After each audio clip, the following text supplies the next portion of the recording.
সংগ্রামী বিশ্বনাথবাসী, আপনারা বাংলাদেশের গণমাধ্যম, জাতীয় এবং আন্তর্জাতিক গণমাধ্যমে আপনারা আলোচিত। যখন আপনাদের এলাকার মাটি ও মানুষের নেতা, আপনাদের প্রিয় ভাজন ইলিয়াস আলীকে গুম করে তাকে তার কি পরিণতি হয়েছে সেটা পর্যন্ত তার পরিবার পরিজন দেশবাসীকে জানতে দেওয়া হয়নি। আজও ইলিয়াস আলীর আপনজনেরা অপেক্ষার প্রহর গুনছে। হয়তো তার সন্তানেরা এখনো পথ চেয়ে বসে আছে, কোনদিন তাদের বাবা আবার কাকতালীয় ভাবে তাদের কাছে ফিরে আসবে।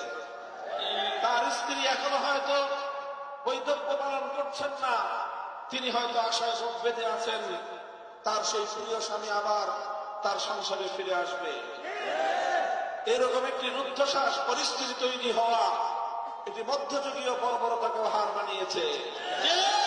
ইলিয়াস আলীর অপরাধ ছিল তিনি ভারতীয় আধিপত্যবাদের বিরুদ্ধে কথা বলেছিলেন। তার অপরাধ ছিল তিনি ফ্যাসিবাদের বিরুদ্ধে, একদলীয় বাকশালী রাজনীতির বিরুদ্ধে কথা বলেছিলেন। আমরা ইলিয়াস আলীর সন্ধান চাই। আমাদের উদ্দেশ্য হল আপনাদের কাছে একটা পয়গাম, একটা মেসেজ পৌঁছে দেওয়া। সেটা হলো বাংলাদেশ যেন আবার সেই পিছনের আওয়ামী জাহেলিয়াতের যুগে ফিরে না যায়।